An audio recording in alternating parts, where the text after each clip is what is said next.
বন্ধুরা, ইলিশ মাছ কিন্তু বাঙালিদের ইমোশন।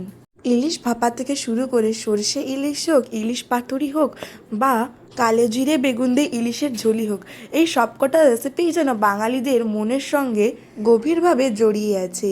তাই আজ দুপুরে আমি বানিয়েছিলাম সর্ষে ইলিশ, যা স্বাদে ও গন্ধে অতুলনীয়। এই রেসিপিটা হলে বাঙালিদের আর কি চাই। তো প্রথমে এখানে আমি ইলিশ মাছ নিয়েছি। ইলিশ মাছগুলো একেবারে টাটকা ইলিশ।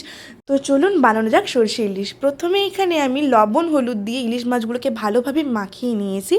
ইলিশ মাছগুলো মাখানো হয়ে গেলে মিক্সচার গ্রাইন্ডারের মধ্যে আমি 4 চামচ সরষা, 2 চামচ পোস্ত, আর দিয়েছি এখানে আমি 2 চামচ চারমগজ, আর কিছু কাঁচা লঙ্কা দিয়ে এটার একটা আমি পেস্ট বানিয়ে নিয়েছি। মাছটার মধ্যে এই পেস্টটা দিয়ে উপর থেকে হলুদ গুঁড়ো, লঙ্কা গুঁড়ো এবং সরিষার তেল দিয়ে মাছটাকে ভালোভাবে এখানে আমি ম্যারিনেট করে নেব।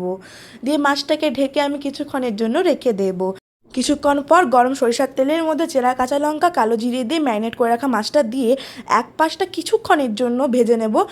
এক পাশটা ভাজা হয়ে গেলে উল্টে অপর পাশটা সামান্য ভেজে নিতে হবে, বেশি কিন্তু ভাজলে বন্ধুরা হবে না। এইবার ম্যারিনেট করে রাখা মশলার মধ্যে 1 কাপ পরিমাণ জল দিয়ে উপর থেকে দিয়ে দেবো, আর সামান্য পরিমাণ লবণ দিয়ে এটাকে লো টু মিডিয়াম হিটে 25 মিনিটের জন্য ঢাকা দিয়ে রাখলেই আমাদের সরষে ইলিশ একেবারে রেডি। তো দেখুন বন্ধুরা, কালারটা কত সুন্দর হয়েছে, আর এটার গন্ধে কিন্তু পুরো বাড়ি মমো করছে।